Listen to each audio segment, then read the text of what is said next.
ஒரு காலத்தில் தமிழ்நாட்டின் மண்ணில் சூரியன் உதிக்கும் பொழுதே உயிர்கள் எழுந்தன. பச்சை வயல்கள் பனித்துளியால் பளபளத்தன. கோழி கூவும் சத்தம் இயற்கையின் அலாரம் போல ஒலித்தது. பெண்கள் முன் கோலமிட்டு சிரித்தபடி வாழ்ந்தார்கள். ஆண்கள் மாட்டு வண்டியில் புறப்பட்டார்கள். குழந்தைகள் மண்ணில் காலணியின்றி ஓடியாடினர். அந்த கிராமத்தில் செல்வமில்லை, ஆனா சிரிப்பு நிறைய இருந்தது. அழகிய மரத்தின் அடியில் ஒரே இடத்தில் ஒன்று கூடி சாப்பிட்டார்கள். பெரியவர்கள் மரத்தின் கீழ் கதைகள் சொன்னார்கள். குழந்தைகள் ஒன்று கூடி மரபொம்மைகளோடு விளையாடினர். அங்கே உறவுதான் சொத்து, அமைதிதான் ஆடம்பரம். மாலை வந்ததும் தீப்பந்தத்தின் ஒளியில் வீடு பிரகாசமாய் நிறைந்தது. பச்சை இலையில் சோறு, பக்கத்தில் குடும்பம், மனம் நிறைந்த அமைதி. தாத்தா பாடம் நாட்டுப்பாட்டு காற்றில் கலந்தது. அந்த ஒலி வாழ்வின் இசை போல இருந்தது. ஆனால் காலம் மாறியது.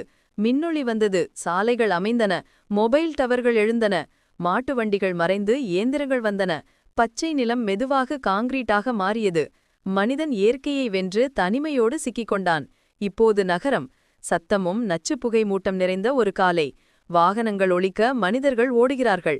கைபேசியும் காப்பியும் ஒரே கையில், உறவுகள் பின்புறம். சிரிப்புகள் திரையில், மன அமைதி மாயையில். வீடுகள் பெரியது, ஆனால் மனிதனின் இதயங்கள் சிறியதாகியது. எந்த நேரமும் டிவி ஒளிரும், ஆனால் பேச்சுக்கள் குறைந்தது.